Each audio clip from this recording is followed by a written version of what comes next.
Home is behind, the world ahead, and there are many paths to tread through shadow to the edge of night, until the stars are all alight. Mist and shadow. I want to talk about casting here, but one other thing, does this have the best Sean Bean death scene in film history? I think it's the best. Yeah. It's sort of the one that establishes it as a thing. I mean, he's had more ridiculous ones, that's for sure. He's had, Certainly, Black Death. yeah, Oh, Black. A good movie. It is a good movie. I like. Yeah. It is a good one. I throw that out. It's a medieval horror movie starring Sean Bean, and I'm sorry to spoil it, but he does not make it out. But it's kind of like it's kind of one of those triumphant deaths. It's but that's whatever. That's a meme that Sean Bean always dies, and this is the best version of that. Like clearly. Yeah. There's other contenders. GoldenEye's up there. But GoldenEye's pretty baroque as well. Yeah.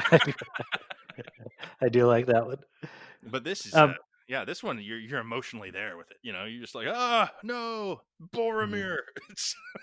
And Howard Shore is just bleeding you. Yeah. For every second of it. He's an incredible choice for that role. Wow. Well, that's what. So I want to talk about casting here, like how. So when it comes to this fantasy nonsense that I love so much, what tends to make it seems to me there's always a thing when these really hit with the mainstream. There's always a case of overcasting that you can identify for it, like what makes it work. The most classic version of it is that Alec Guinness in Star Wars gave Obi-Wan Kenobi this Shakespearean gravitas that maybe wasn't there on the page, but was really crucial to making the nonsense of Star Wars feel serious enough that people could get obsessed with it. And maybe for the Matrix, you could say that's Lawrence Fishburne gives it a little more credibility than Keanu Reeves would have on his own. So we've talked about this in other podcasts. It's overcasting. It's like you don't need somebody this good for this role, but man, it's great that you got somebody that great to do this role. Star Wars might not fall apart without Alec Guinness, but who knows? But my point is, Lord of the Rings has 10 Alec Guinnesses that they have nailed these roles so much better than they do. I'd say it starts with Ian McKellen. You got to start with Ian McKellen.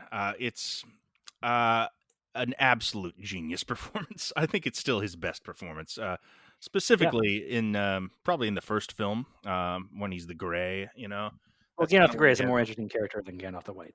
He's got all the best material there, but it's not like the White's bad. But for God's sakes, that scene when he's telling Pippin about here's what it's like to die. Yeah. Just shooting threes from half court. That does not need to be there in that movie. It would work without it, but and I don't buy that shit for a second. I'm not. No. I don't think Gandalf means it either.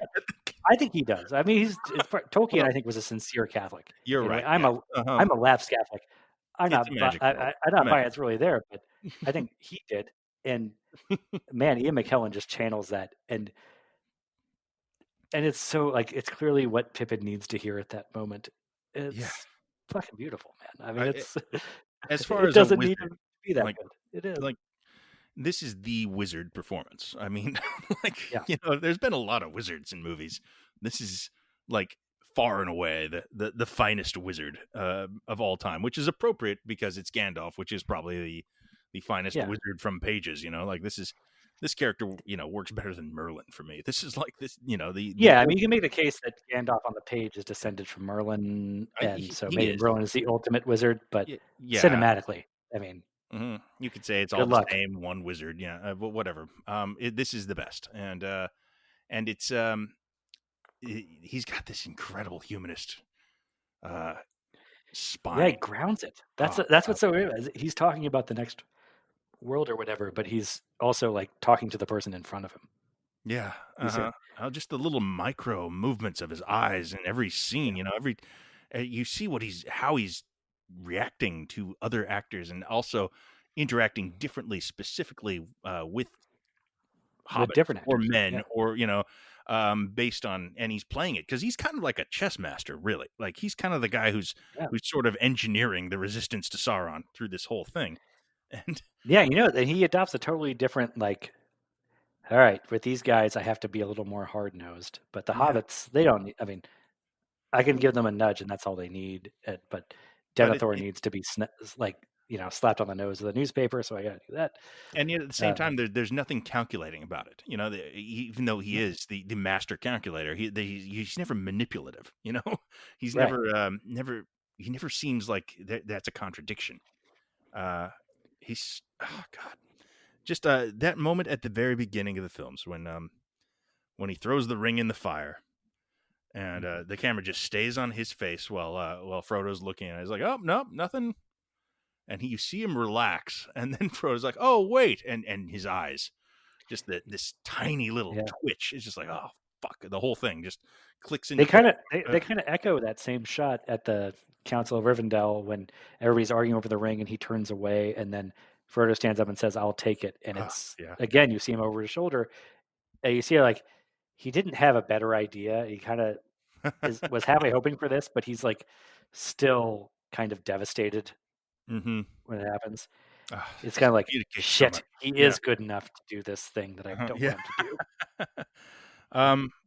I mean, it's the ultimate expression of bringing nuance to a larger than life character. And because you get another good actor in there. I mean, shit, you get John Noble in there. Yeah, and he doesn't. Sean Connery.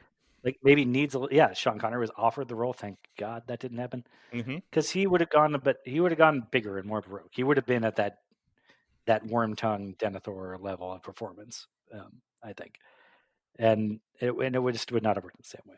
But look, that's that's the first of 10 or so people. I mean, Ian Holm as Bilbo. God, that's good. Bilbo's not that important in the story. You don't need it to be a legend like that.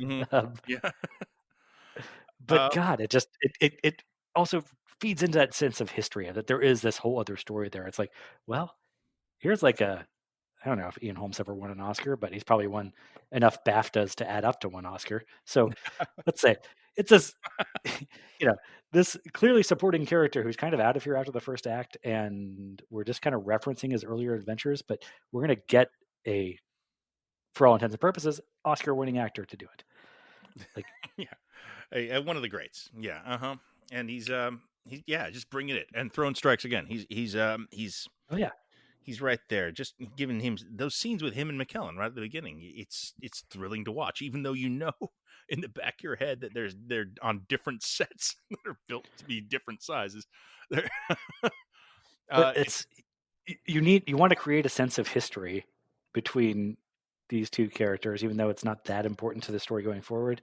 Well, you get these two like Shakespearean older British actors, and like, we can bring that. We have history. I'm sure they've been on stage together or something. I mean, I'm certainly, they're Shakespeare guys. They've been doing it their whole life, I'm sure. And Christopher Lee is the other kind of one guy in that category, I think. I mean, there's in there too. Like, but there's others. But yes, Christopher Lee. Yeah, exactly.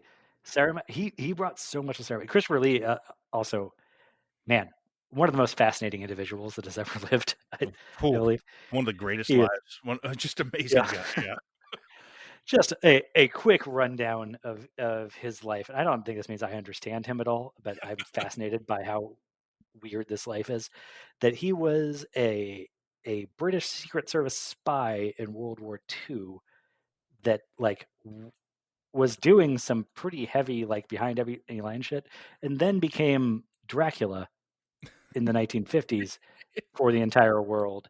And that it is also an enormous Tolkien nerd that was telling Peter Jackson stuff that he missed on the set of of these movies. Like, He and knew Tolkien. yeah, knew him. Also has released at least one, possibly two death metal albums. In the last 10 years of his life, by the way. Yes, when he was 90 years old. Yeah, And and that was so cool that he got this career resurgence at 80 when yeah, he just appeared in yeah, everything all of a sudden. Like this and Star Wars is what everyone remembers, but he was popping up in like Charlie and the Chocolate Factory. He was all over the place yeah. for a while. It was fantastic, and he Well, always and Star Wars. well, of course, yes, Count Dooku. Yeah, Yes, the great. I mean, the difference between Saruman and Count Dooku is probably a really good example of the difference between these two franchises, really, yeah. or at least those prequels, which were coming out of that time. I mean, the gap there. I mean, Lee's bringing it, but Well, and yeah, so I could have this wrong, but my understanding of it was that he was like wanting to be Gandalf, yeah, and yeah, Peter Jackson was like, "We got Ian McKellen. We think you'd be better for that. We'd like you to do Saruman." And and Christopher Lee is this huge Tolkien dork that knew Tolkien personally. It was kind of like I really wanted to be Gandalf, but also like kind of like fine. I don't trust you to get anybody better for Saruman, so I'm going to do it anyway. And he brings so much more to Saruman's role. Like on the page, when you look at his lines, Saruman would be very easy to do. I mean, it is a very mustache twirling villain. He's like a mm-hmm. full villain, except there's a backstory there where he was like a good guy, and that I think if you looked at the script, that does not come through at all. No, not at all. But No, Christopher Lee and Ian McKellen can give him a bit of like history between them, and without using the actual words. Somehow that comes across, or just that he seems steeped in the history of this land because he's a huge Tolkien nerd, and yes, that sells Saruman way better than I don't know what the next best like. Why am I blanking on the guy who plays Palpatine? yeah. Ian McDermott would have. I enjoy Ian McDermott as Palpatine, but I mean, I think that even there, the performance and the way that character is handled is considerably better and more nuanced with Saruman. Like it's just Palpatine's cartoonish. Saruman appears to be I the think most Saruman. terrifying fucking thing ever. Yeah. Yeah, I think Saruman is portrayed as pretty cartoonish in the scripts of these movies, and I mean he's definitely a villain. Like Mm-hmm. I don't think these movies do a great job of selling the fact that he was like supposed to be a good guy. Like Yeah. Gandalf seems a little dumb for like taking as long as he like not immediately recognizing like something's really off here. This is But one of their like antagonist thing. The few actors playing bad guys in these are they kind of have to lean heavily on this. I think yeah, going forward. I think Lee kind of transcends that a bit. He does. Yeah. He does. That's why I brought him up. It's like this. He's overcasted there. You Mm-hmm. could have John Noble giving the same type of Denthor performance there, and the movies still probably function. Oh, sure, yeah, Lee brings a lot to it. with Denethor, yeah, but Lee, yeah, You know, Galadriel and Elrond are not important enough in this movie that you really need actors of the caliber of Cate Blanchett or Hugo Weaving. But I don't know. It's not that they're not. It's not that they're narratively important, but they are important figures. yeah, they sell the entire elven race to us. Yes, exactly. That's what they are there for, and they do. And they're not like, I don't know, like Hugo Weaving is not like you wouldn't say a classic beauty, like that's not exactly what he is. But he's I mean, he's a very good looking man. Of course, he stars in movies, but like he's got this. But he's patrician in that. Yeah, that's what Elrond needs to be. Yeah, and graceful, like Yeah. He's got that sort of Mads Mikkelsen kind of, bearing to him. Oh, he would have been in these if they'd made him earlier, or if we made them later. Yeah. Yeah. A few years later, Mads Mikkelsen definitely would have been up in here. Yeah.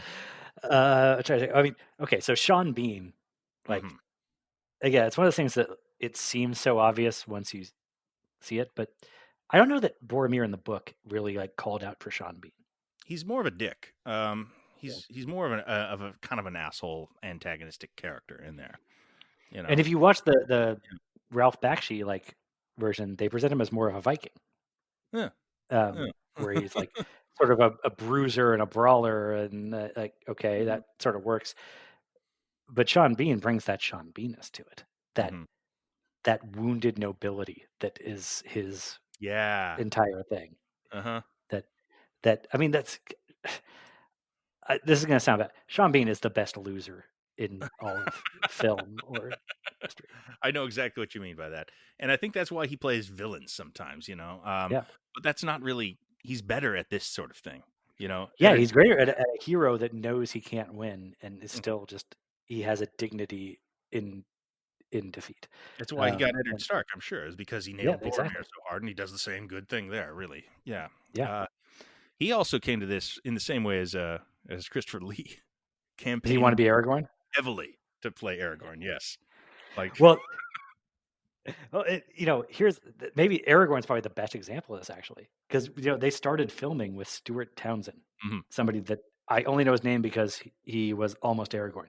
I believe his other claim to fame is that he was the bad guy in Mission Impossible 2 or 3. One of those two. One of them. No, he was. Here his other significant roles was he played Lestat in The Queen of the Damned, and he played Dorian Gray. He played Lestat after Tom Cruise. Let's put it that way. Yeah, that's right. And he was an antagonist in The League of Extraordinary Gentlemen as well. Oh, okay. He sucks in him. He's a bad actor. Well, that's probably not. Oh fair. No, I was thinking of the guy who was going to be Wolverine before. That's Douglas Jackman, right? Okay, yes. Well, and again, so same story, I guess, in both cases. The X-Men movies probably would have been okay and done fine, but without Hugh Jackman being such a breakout star, they probably don't become really jumpstart the superhero. I don't know if Doug Ray Scott goes on to play Wolverine 10 more times. Exactly. And if Stuart Townsend plays Aragorn, Lord of the Rings, the movies are still probably fine. Maybe they. I don't know. That might be the thing. That might have ruined him, and I'm sure that's why they fired him. It could have been the card that everything else falls down around him. But Viggo Mortensen, man, what again? Not a super obvious call. No, not at all. It seemed once you see him for one scene, you're totally get it. Yeah, but he was like a character actor up to this point. He wasn't playing leads ever. Not really, except maybe in some weird art movies. But he was kind of he was like the heavy. He was like the seventh guy on the call sheet in a lot of cases. Yeah, but he's also got a sort of weird, quiet, reedy voice almost.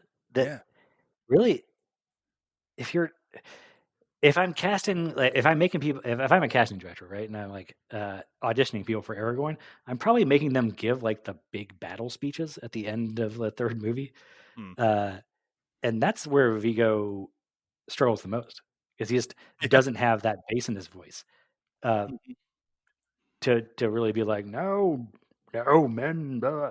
But we know him so well by then, and we've seen, and what's more important is that lead up to it, where we see the actual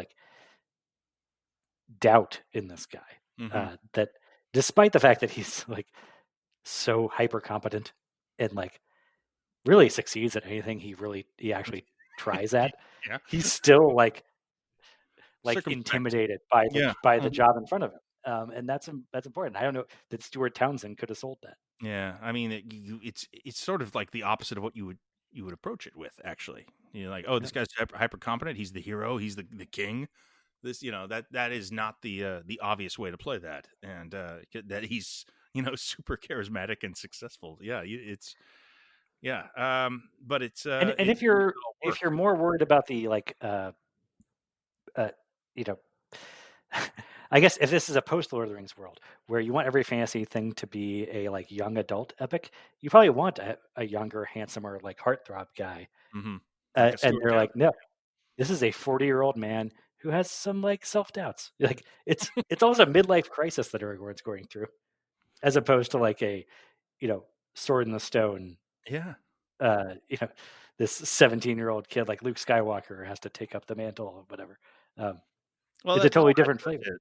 Frodo. Yes. I mean, he's, I guess, structurally kind of the Han Solo of the piece. Uh, In a way. yeah. But I tell you, I think the thing that I was thinking about this, and I believe that what Vigo brings to this movie that is so important and so necessary that is just not there without him is sex. Him and Liv Tyler, Oh. really. This is Hmm. Lord of the Rings and Middle Earth, really, and and quite a few, franchises. Certainly, it's sex is kind of just not there. But even Star Wars Yeah. has some sex in it, Middle Earth has like none. Yeah. There's Tolkien's pretty sexless. yeah, people don't have families really. No one's got a wife.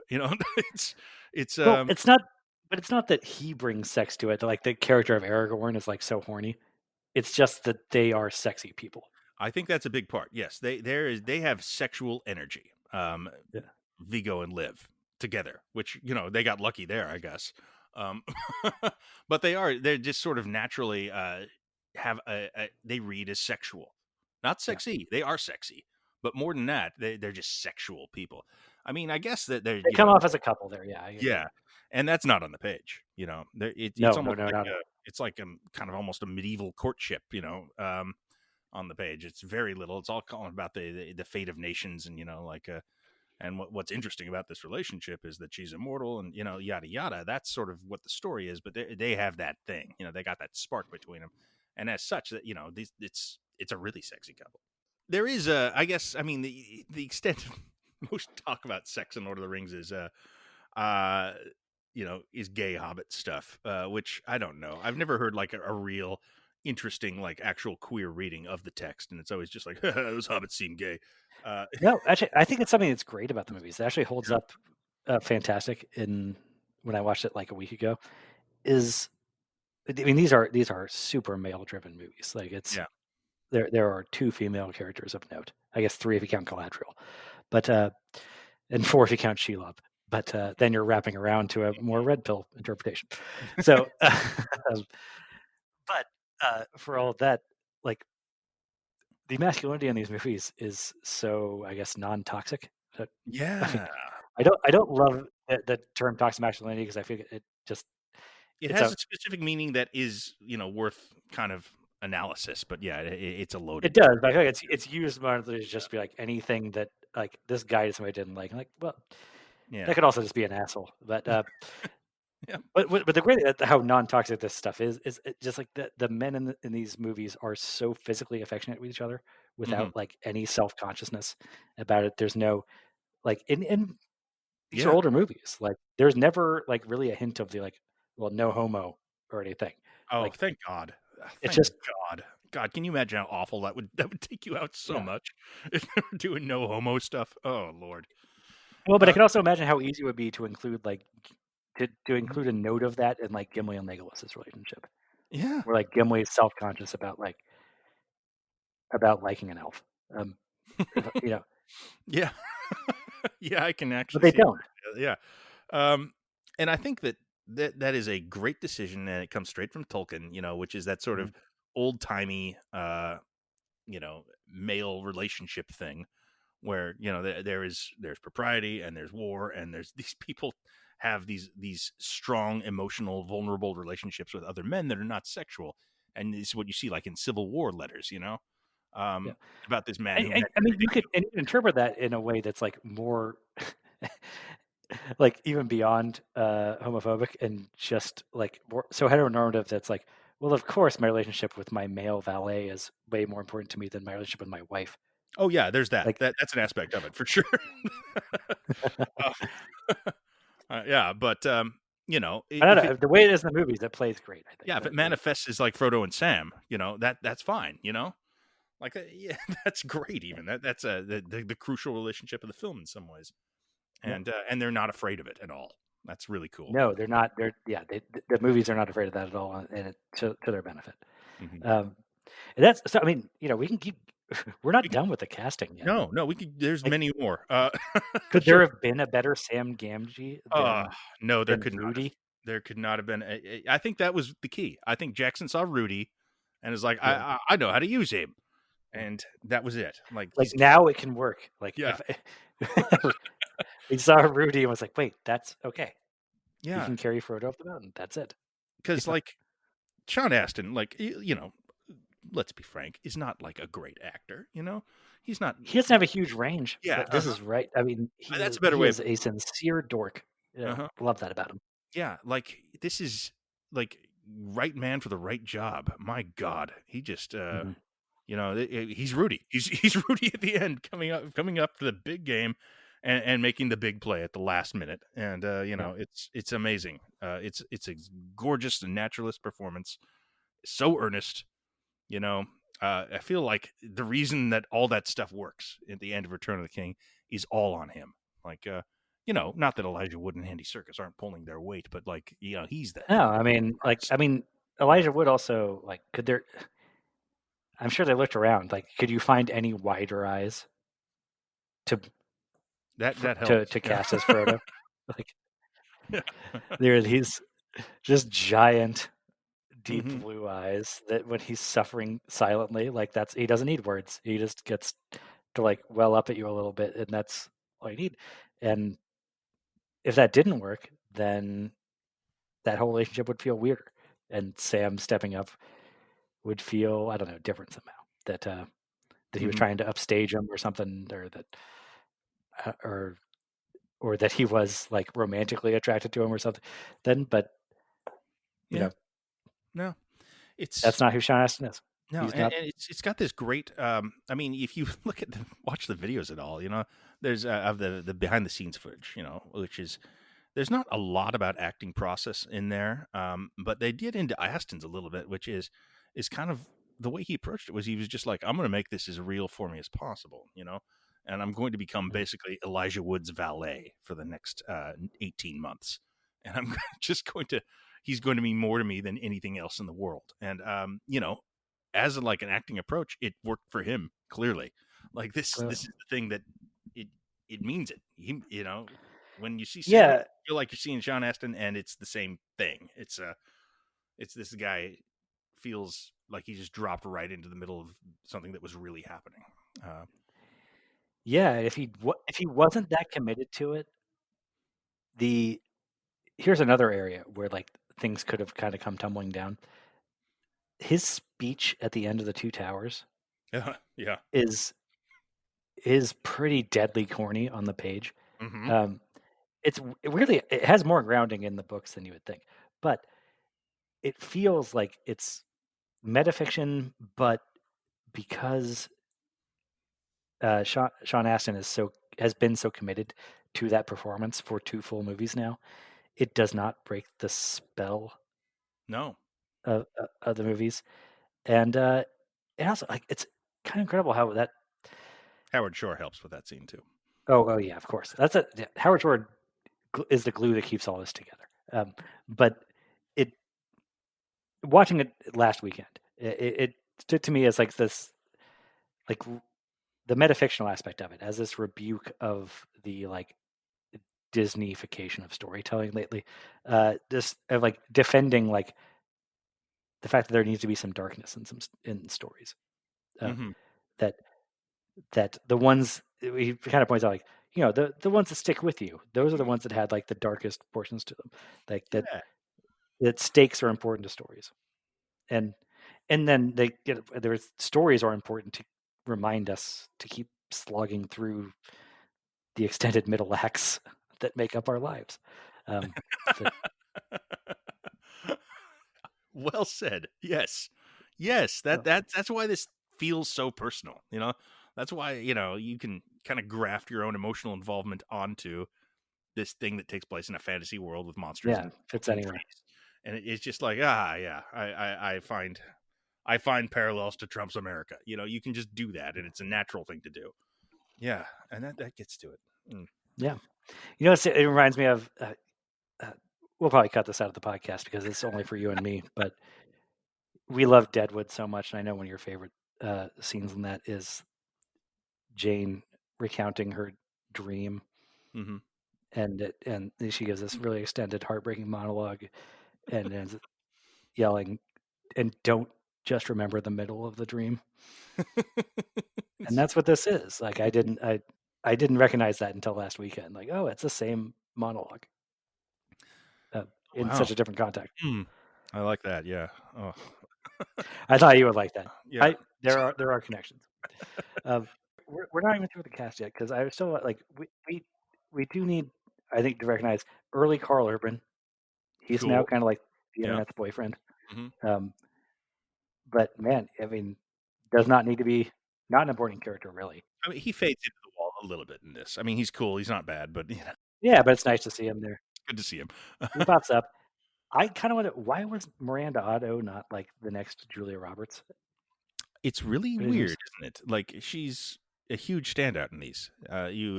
She's got this incredible face. She's got this incredible vulnerability. You are on her side immediately, and she is just delightful. And yeah, she should have been. She should have had a better chance. I don't know. I don't know what happened. I'm assuming it's because she didn't really want to be, but probably. like, but I mean, she's in movies like I Frankenstein. That's I. You when that stuff happens, I kind of assume it's like, oh, like maybe she's like friends with the director. It's her brother-in-law or cousin or something like. I mean, I've seen her in one or two other things, and she's really good in it. Like Human Nature, like early Charlie Kaufman. She's always really good. Like yeah. she's the best thing in the chilling adventures of Sabrina, now on Netflix. Oh, is she in that? Yeah, she's great. Good for her. Yeah, I haven't seen it. It's it's fine. But this, I mean, I feel like that should have been a star-making performance. I agree. It's really most of these probably deserve to be star-making performances. And I don't know. I think the reward of being in Lord of the Rings is probably more than enough. But yeah, I'm not worried that she's starving. Yeah. Yeah, she seems like she could do a lot. Truly, Billy Boyd is another one. I'm kind of like, man, that's a hell of a piece of work he delivers here. That's a really relatable character, and I don't know what else he's been in, but he's clearly great here. Well, and I don't want to like denigrate Dominic Monaghan, but there's such a pairing, and he's like the better part of the pairing. Like, yes, I think Dominic Monaghan is a good support to him, maybe. Because he's good too. But Pippin, Pippin's the one they have a better beat on anyway. I mean, it's kind of cool that they are differentiated in that way. Like they have different stories. Yeah. I suppose now I think about it, like Merry is a little harder of a role where he's part of that pairing that is like the less responsible hobbits, and then he has to become the more responsible hobbit. Yeah. So he has to like kind of ping pong between like being just as irresponsible and then saying, how are you so irresponsible? That's a bit of a tougher call. Yeah. I mean, there's a reason I said Billy Boyd first. It's whereas Orlando Bloom and John Rhys Davies, they go together. Yeah. They do. But I think that they're great. Like John Rhys Davies is obviously perfect as a dwarf. Yeah. Yeah. Right. Oh, yeah. Another one who came to it looking for a different role. This is fun. What did he want? He wanted Denethor. He's like, that could have worked. Lord of the Rings fan. He was like, I really want to play Denethor. Can I please meet with you? And they're just like, yeah, you might have something else for you. I think that's actually Oh no, he's Gimli. He's so great. He's so great that they decided, like, you know what? We don't need any other dwarves in this movie. Like, that's true. This is what we want. This is the vibe we want to give out about dwarves, and that's all we need from them. Yeah, I mean, Hobbit movies are just like a bunch of guys doing John Rhys Davies impersonations to some extent. Yeah. That was always gonna be the problem with the Hobbit is 13 dwarves is too many.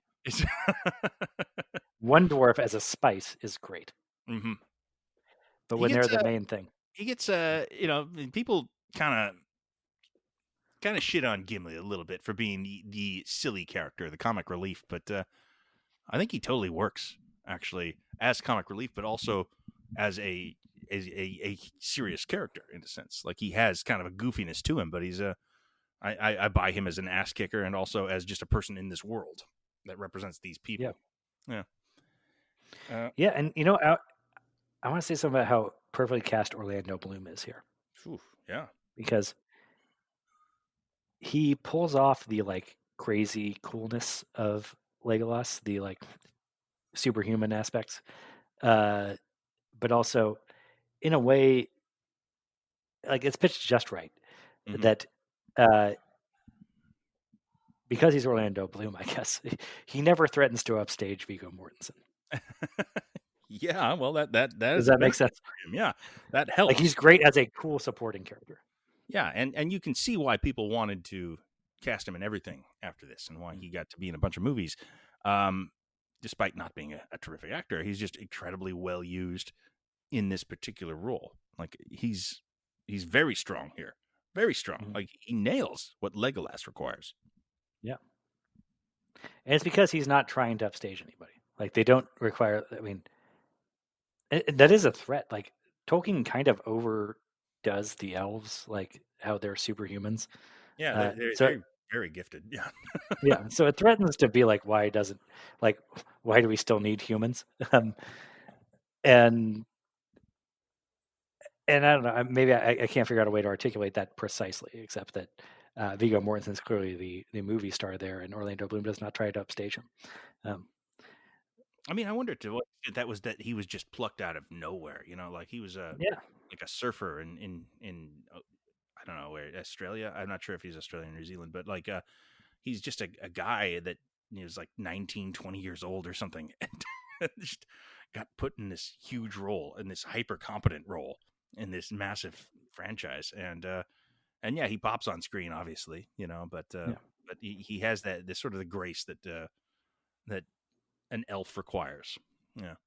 Yeah, and he feels a little ageless, but also young, which is important. Like Yeah. Legolas needs as a character, despite the fact that Legolas as a character is probably on the page like 500 years old, and He's a younger, like way older than Aragorn. Yeah. He is the younger guy, and that needs to come through, and it does. Yeah. So I guess flipping back to Viggo Mortensen, like the thing that's so great about him as Aragorn, and that Stuart Townsend, all due respect, could not have done. He's got that aspect that like a Daniel Day-Lewis performance in like Last Mohican. So like, you get the sense that that's right. For all the CGI around here, like Viggo could have like camped in the hills of New Zealand throughout. He probably like he did shit like that. Yeah. Mm-hmm. Yeah, I think he like forged his own dagger or something like that. Like I don't know. I'm not saying that specifically, but just you get the vibe that he lives this shit. He's that type of character actor that's like, well, if I'm going to do this, I need to be ready to like camp in the wilderness. Daniel Day-Lewis, first choice for the role. That was the first person offered the role. Yeah, by Peter Jackson. Oh, really? That would have worked. I mean, you just have to watch Last Mohicans. It's well, he's clearly like that seems to be an inspiration for this. Yeah, at least for that character. It's a very similar. Well, I mean, it's not the same performance. So I go with that, but they go off similar vibes. I can't wait to talk about that movie with you when we ever get around to Michael Mann. Yeah, it's a good one. One more piece of fun casting that didn't happen. Another actor who campaigned heavily for a role. Bruce Willis really wanted to play Boromir. Really? Yeah. Really wanted to. Yeah. It was like that's just hard for me to understand because I didn't think Bruce Willis had really wanted anything since 1994. Well, I think he's a big Tolkien nerd. And this was kind of been apparently. This is, no. I think Bruce Willis now and Bruce Willis 20 years ago are different things. I mean, I think Bruce Willis 20 years ago is still trying, still making good movies. Are we sure that Bruce Willis was a Tolkien nerd at one point, or do we think that Rumor Willis might have gone through a Tolkien phase? It's anything. You know what? I'm sure he's an unknowable person. Who knows? It's rumor. This is not as clearly defined as like the Sean Bean thing or the Christopher Lee thing, but or Sean Connery turning down. Yeah. It's just a funny idea, so I wanted to mention it. Oh man, how close we were. All right, so the only other casting to mention is Bernard Hill. We did not mention, but so good, like so good as Theoden. Like, elevates it. Guy I've never really like. I guess he's the captain in Titanic, but I don't really know Bernard Hill aside from as King Theoden of Rohan. So he kind of like owns that role in this way. Like I see him, I'm just like, hey, it's Theoden. Well, that's something we were talking about earlier. Like it's so great that all the people, the people in Rohan are actors we didn't know from other things. Mm-hmm. Yeah. That they're urban at the time. Yeah. Mm-hmm. Yeah. Even we're like, oh, like I recognize Elrond, I recognize Galadriel. These are like these are movie stars. They're Hollywood royalty. It fits the vibe of Rohan that these are unknowns. These are New Zealand actors. Yeah. Smart storytelling, meta storytelling. I love that stuff when they do it. It's really good. I mean, I'd love to say that that's like that's such a genius move on their part, but I don't know. I mean, I've never made a movie versus much less a giant trilogy movies like this, but I don't think you get that kind of control over anything. That I'm sure they had like people that they would have loved to have gotten for any of those roles, but they had just kind of defaulted to. It's probably it's a reflection of the studio probably like lobbied for people in Fellowship, and then the Rohan roles don't come until the second movie, so nobody like no studio had like, well, we got to get Sean Connery for Theoden. They're like, well, the first one will work or it won't, and then but better that than Gandalf. Mhm. So, I mean, the rest of the cast, like the minor roles, they're all good too. Everything. Well, you want to give a quick defense of Brad Dourif's performance because please, okay, yes. I love him in this. I think it is such a hilarious performance. It's funny. I mean, he's going for camp clearly. But it's the kind of camp that is invested with like intensity and purpose. Like he means it. He's just being big about it. Being like an opera character is a good way of. He's an opera villain. Like I love that they make him so ridiculous. Like that he is just greasy and covered in some like ooze or something and pallid and every line just drops like this. It's hilarious to me. He's not in it enough to really be a problem in that way. He's kind of just like a spice, a flavor that you get for about 20 minutes in Two Towers, and then every time the rest you see him, it's still just for a few moments, and he pulls a weird face and then skitters away, and yes, skitters is definitely the right word. There's that part where he gets kicked out of the Viking hall, and they throw him down the stairs. And I think Theoden like extends a hand to him, like no, actually, that's a plot point. Yeah, right. But Aragorn extends a hand, and he spits on the hand, but also like looks at the ring on his finger. And then when he gets to Saruman's, he like talks about this is something that actually was cut out of. It's in the extended version, I guess. But then he describes the ring, and what? So in the theatrical version, it's just that he shows up at Saruman's tower, and Saruman is flipping through a book that has this really elaborately rendered drawing of a ring on it, and Saruman just says, "So Gandalf thinks he's found the lost king of Gondor," and kind of flips the book over. Right. But in the extended version, you see like he spat on the hand that had that ring on it and like took a close up look at it, and then when he gets to Saruman's tower, he's describing it to him like he had a ring that was blah blah blah. Two serpents, one with a crown of flowers. Yeah, yes, and he's hissing through all of it. Yeah. but this scene when he gets banished and he's just like, "Get away from me!" It's but it ties into what we were talking about earlier. That like in the extended version, you can see exactly all those dots being connected, but also in the theatrical version, you just see the one page of a ring that maybe you've noticed he's wearing or maybe you haven't. But if you care enough to like be bothered by stuff, then it's there. Like if you can look at it and see it. In a way, it's what we've been talking about, like with the production design telling a story that the film doesn't actually have time to tell, even though they did in this case have time to tell it. They just didn't need it for that theatrical version. No, that's great. Yeah. I mean, that's what's so great about it's amazing how many right choices were made here, how many things worked out. Like that the mocap didn't destroy the film. All this stuff. It's crazy. It's almost like somebody granted their wish. That nothing went wrong. Like it really it really does feel that way. Because it's kind of peerless. I think. There's nothing else that has this this few amount of like compromises or or conditions, qualifiers to its success. This is Well, like and it works because everybody committed to it so fully for like 3 to 5 years. And that's incredible because if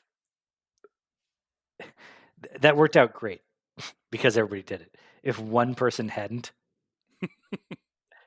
then yeah, then this is a mystery science theater production, like for all of time. It's the biggest fiasco. It's Ishtar if Ishtar was a trilogy. Well, I mean, take a look at like Hobbit, the Hobbit films. We're not, talking about Hobbit films very much here, and with reason, but like they're coming after this. Yes, like, exactly. They're still in the wake. Well, that's the thing. They have, they're too big to fail before they get made. Like everyone knows they're going to make 300 billion. They're going to succeed, quote unquote. Financially, it'll be fine no matter what. The worst case scenario for those things, they're making like $200 million at the box office. They're going to pay for themselves.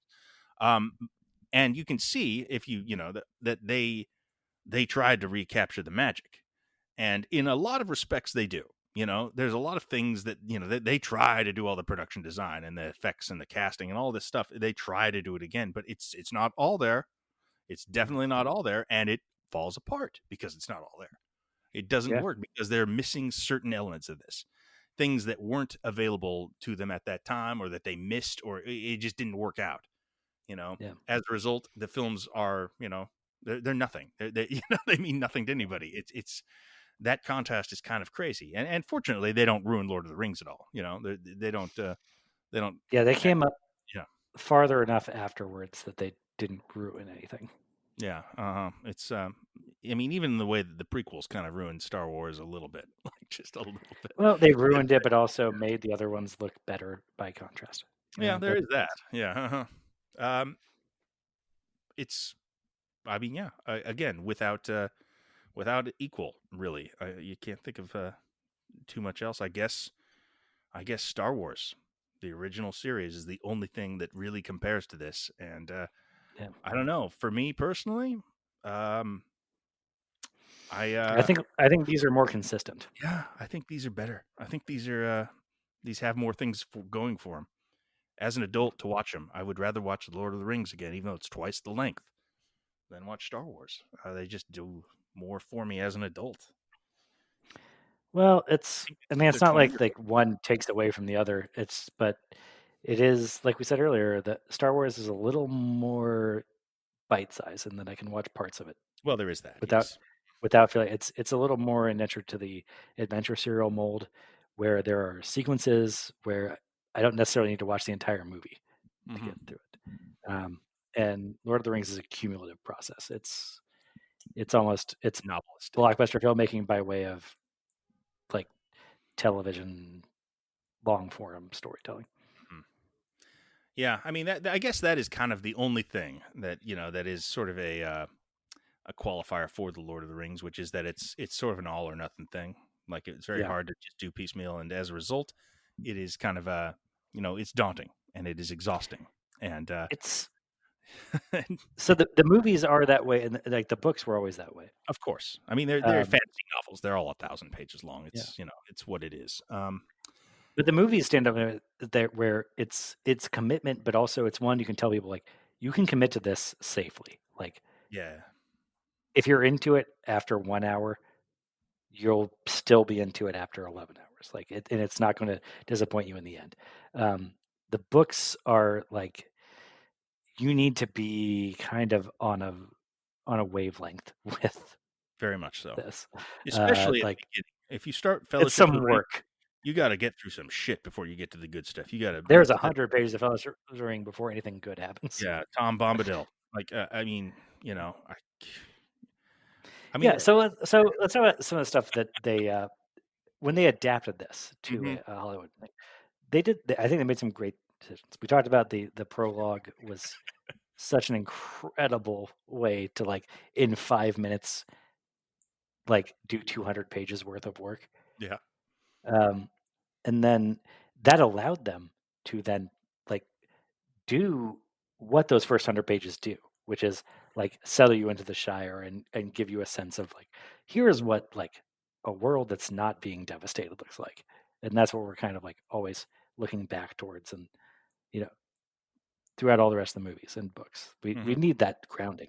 But what we're fighting for, yeah. And but the movie does that by also like drawing you in first with this. So here's the stakes; they're big and huge, and then there's this other thing, and because you started with that, you can get into the other thing. There's other like getting rid of Tom Bombadil, obviously a good decision. Well, I mean, what? How big of an imbecile would you have to be to include Tom Bombadil in this? Like, it's the obvious first cut. Like, everything about it is bad. Everything about it diminishes the rest of the book. Like, oh, here's a magic guy who can just handle the ring, and it's no big deal to him. Like, it's one of the first. So that's okay. This is another thing that I think the movies steer away from that is good. The book like kind of fucks up is that the ring is supposed to be this great you know it's impossible to resist, irresistible temptation, except that anybody who handles it in the book manages to resist it. No, but Tom Bombadil does, and Aragorn does, and Faramir does, and like, and Gandalf does, and like, it hurts at a degree that like he always wants to like demonstrate somebody's. I mean, you see the same thing in Harry Potter, right? Where she establishes up front that nobody says Voldemort's name. They always call him who shall not be named. So then it becomes a marker of anybody who uses his name is like a brave person that we can trust. But then anybody that matters does that. So it very quickly stops meaning anything. Yeah, it's just like like an old wizard. Oh no, you said his name, and that's about as much as you get. But McGonagall says no, and Lupin says, "Yeah, I'll do it." Like everybody is like kind of okay with it, so it doesn't really mean anything anymore. And to the ring, that's very important. That it's the thing is supposed to be that everybody does, but like a few too many people say like, "No thanks" to the ring. It's Gandalf, Galadriel, it's Tom Bombadil. Like Tom Bombadil's one more, and he got nothing besides that. Well, he's got some songs. He's got some dumbass songs.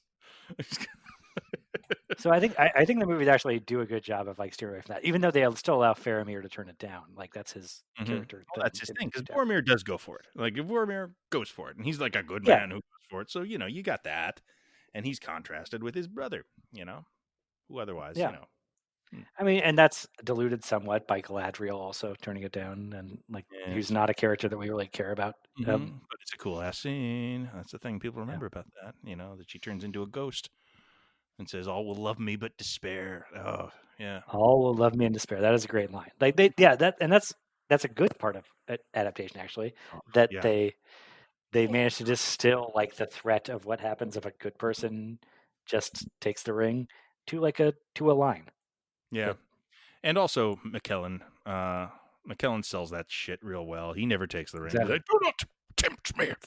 Oh, yeah, he can do that and it'll work. Yeah, it does. Okay, so we're about to hit the length of a Lord of the Rings film with this record. I'm now down to the only thing I have left is the ending. Yeah, this is kind of what I was thinking. Let's talk about endings. This has endings. It has a bad rap. It does. Too many endings. Return of the King has too many endings.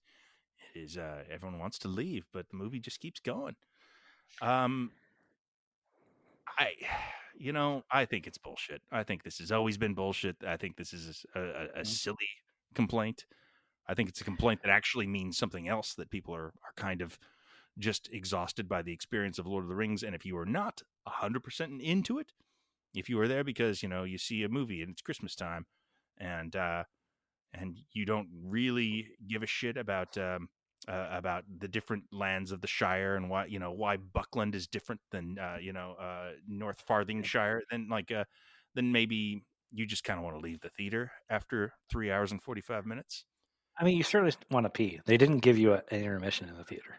Yeah, but it's like 12 minutes. So it's like 12 minutes after 12 hours. Yeah, I mean, or even the theatrical version, it's like 12 minutes after 9 hours. Yeah. Like, it's not an extensive thing, but I do agree. I think it does itself no favors by how many times it fades out and then fades back in. Like, it feels like a fake out after a while. Like, as much as I like all those individual scenes, it does feel like it's just fucking with you after a moment. So I don't know what the better version of that is, but it's sort of an inevitable thing after you've sat there and gone through an experience, which is what you've done if you've watched Return of the King, which is likely after watching Fellowship of the Ring and The Two Towers. You know, you are tired, you are wiped out at that point, and you're kind of just like, oh, okay, boats. We're going to we're introducing a new idea, really. They're getting on boats. yeah, but Yeah. well, if you watch the extended versions, they introduced it like early in Fellowship. But Right. I mean, Right. Mm-hmm. so I'm not saying you should. You who is complaining about this should be worried about that now. I think it's all necessary, every bit of it. I think it's important to see Sam getting married. I think it's important to see, old Bilbo never quite got over it. You know, I like that. I like that last boat. By the way, that last boat leaving Middle Earth is just that's some heavy hitters. That is Galadriel and Gandalf and Elrond, Frodo and Bilbo. What are they talking about on the way to the Grey Havens? I don't know. Small boat, I think Frodo's napping pretty hard on at least the first leg. Because all their work is done. They've mostly been kind of work oriented. These guys are they just chilling out at this point? I'm sorry, this is a bit. No, I mean that is what it is in the book. That those people are saying like, yeah, our work is done. Well, yeah, it does actually. You're totally right. That it always begs the question of what do the elves do in their downtime? Yeah, and they're living for like 3,000 years, and just what are dwarves doing? The hobbits and the humans are the ones we understand what they do with their lives, I guess. But in any case, whatever. Music probably. They're probably maybe. But when it comes to the endings, like I think it does need it needs to drag on a bit. Yeah, because that's what the books do, and that's what gives the book their flavor. Mm-hmm. That as much as this was a high adventure story of people like succeeding over ultimate evil, like Tolkien's perspective, and I think this is what resonates over the years more than his idea, like his inventing of like the idea of orcs and elves, is that like winning the war does not make you live happily ever after. That was his experience in World War One. Mm-hmm.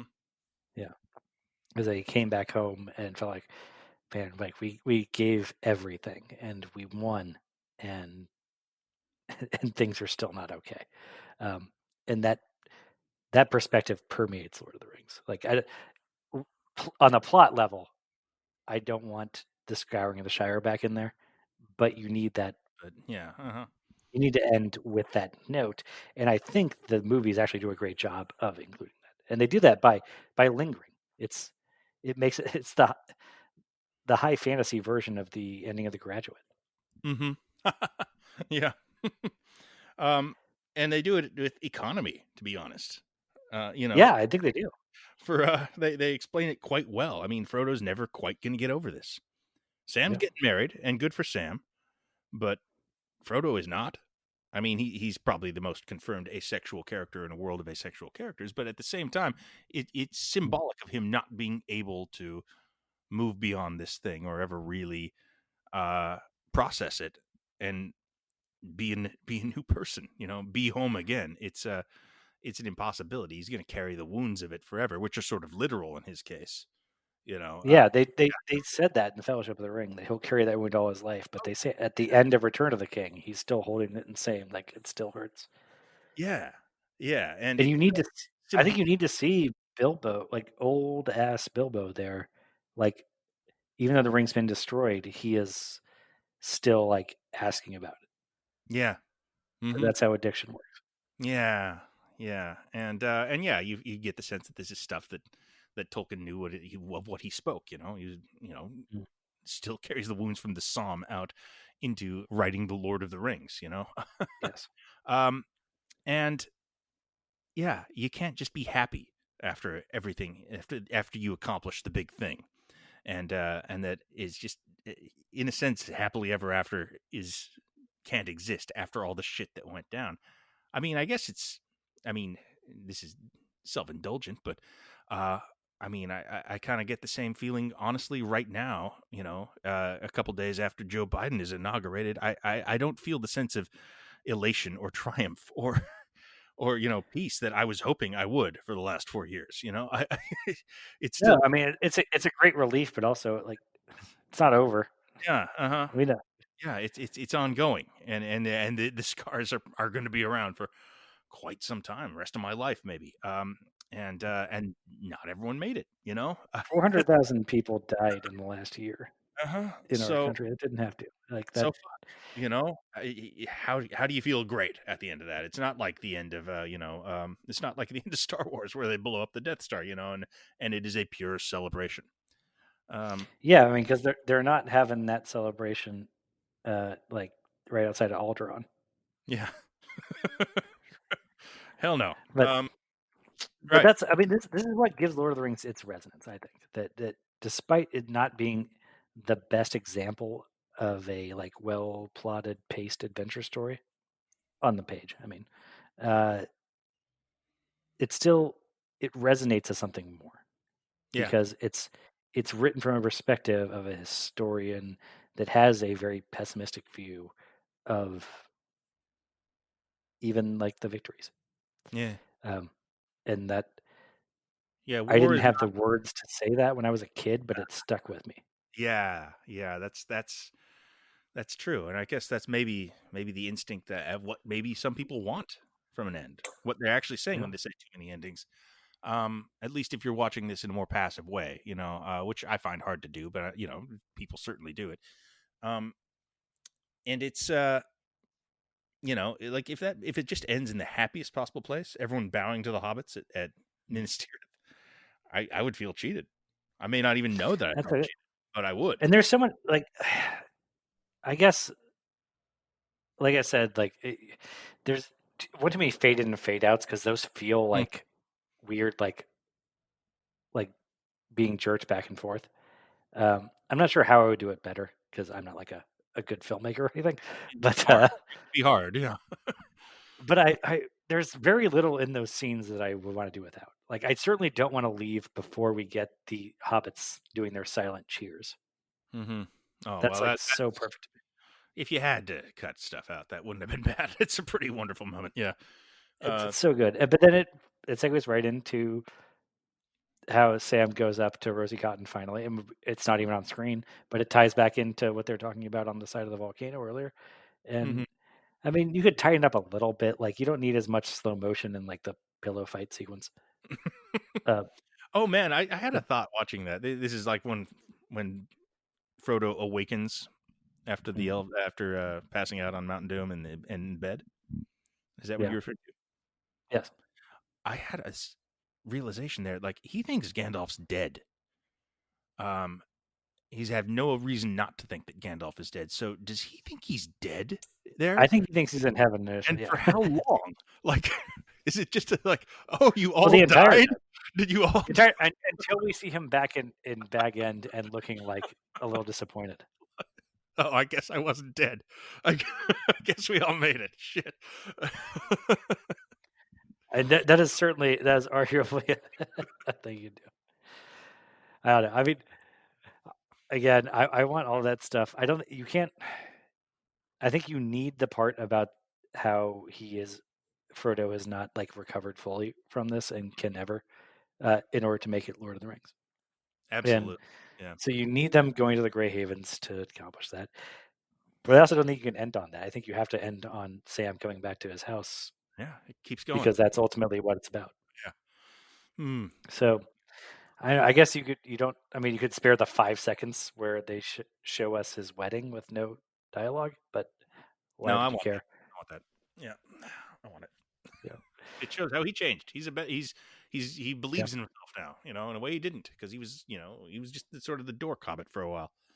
That's who he always was beforehand. But he what does he But have he to? still is. I mean, that's sort of the happy ending, is that he's after all this, he still is the dork. Yeah, but like he's not gonna be scared about asking a girl out after he visited the cracks of doom. Like That's that's true. and the He had to get all the way in those cracks though before he like realized that. get all up in it. Yes, it's interesting. I was thinking about this also. Like you get the big thing done, you achieve the complete and utter victory. Like you win out, and in a sense, that it doesn't mean you can do anything, that it's going to keep going, or that you will ever reach that level again. And and that's kind of true for Frodo. It's true for Peter Jackson too, maybe. I suppose. Like he had this movie in him, and in some sense, achieving this thing maybe ruined him in some ways. Like not ruined, that's harsh, but like he's never quite been the same as a filmmaker after this. And it's why I wouldn't I wouldn't propose doing a Peter Jackson series in the way we're doing Fincher right now, because other than these movies, like it's kind of like the fun things he did beforehand while he was kind of figuring stuff out, and then it's just aftermath. It's just kind of picking up the pieces from Lord of the Rings for the rest of his career, in a sense. He's living in the shadow of it, and he got I mean, it's a bit different in that like Frodo isn't asked to take a series of smaller rings on no, like on it's not one to one. Like we still have these 7 rings of the dwarf world, right? So can you just take all of them to these 7 other different places, but also make them just as long of journeys? Like no one's asked Frodo that. All right, but I mean, is it a stretch? Is this a stretch? It's a stretch. No, it's a stretch, but it's not that far up. Like a thing I think is interesting, and we've talked about in other podcasts, is that the making of something as big as a movie always becomes somehow like a reflection of the process of making that movie. And there certainly was, like at the end of the Return of the King, like a sense of relief on most people's part, like we did it, it is accomplished. And then I'm sure there was part of it was, where do we go from here? Yeah, I guess we have to do The Hobbit. It's kind of where they land. Like he resisted it. He tried to be like, I think I should probably be in the Grey Havens now if I read the books correctly. But I mean, King Kong, for example, like it's him trying to like do the thing again, and it doesn't work again. There's things to enjoy about that movie, but most of the things that are wrong with it are stuff that worked in Lord of the Rings. Yeah, and that he probably could have done a version of King Kong. I mean, that would have been better before Lord of the Rings. When he had limitations. When he was experimenting with a maximalist style before he had that much success with it. Oh, I definitely think that King Kong would have been better if he made it before Lord of the Rings, for sure. Although who knows how Lord of the Rings would have been if that happened. So, wouldn't trade. Yeah. But yeah. I mean, Lord of the Rings is maximalist filmmaking just succeeding at the highest possible level, is my read on it. But that's not a recipe for everything. No, clearly, demonstrably. Yeah. Not even everything in Middle Earth. I mean, The Hobbit is it. Case in point for why that doesn't work out everywhere. Yeah.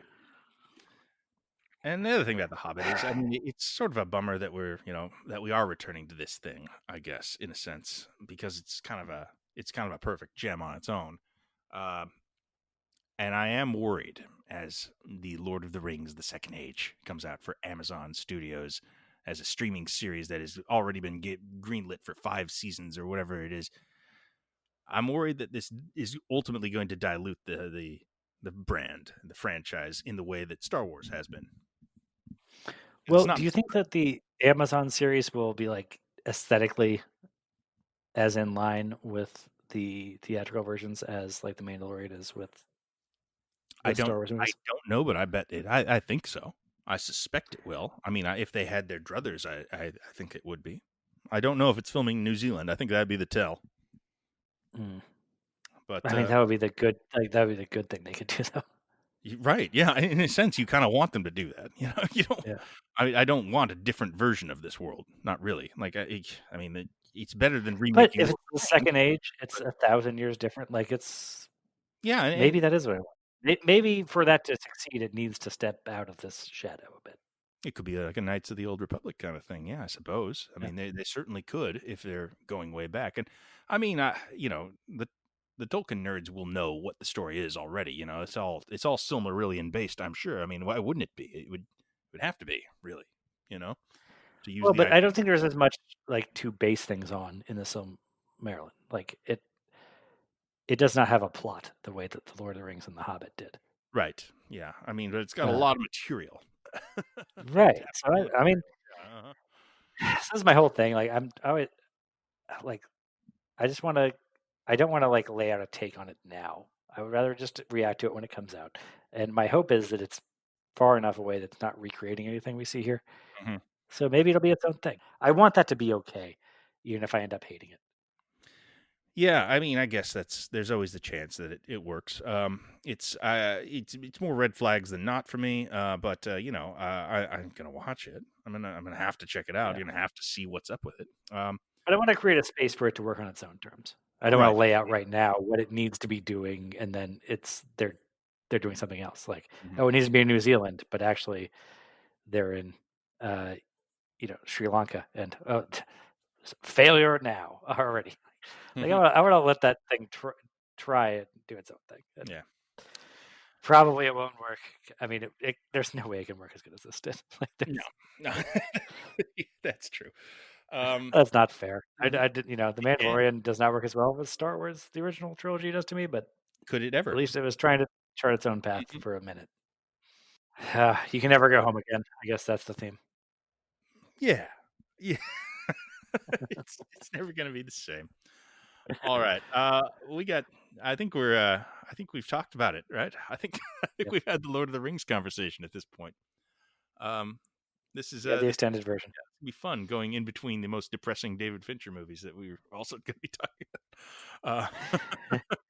Yeah, it Um, was good that we got to talk about something we really love between things that are like intentionally depressing. yeah, this is the opposite of that. Even when it's sad, it's in a good way. And It's triumphant. yeah, so great films. They're just great. Yeah. I mean, honestly, if you've listened to us talk about them for 3 hours, you probably agree with us that they are great.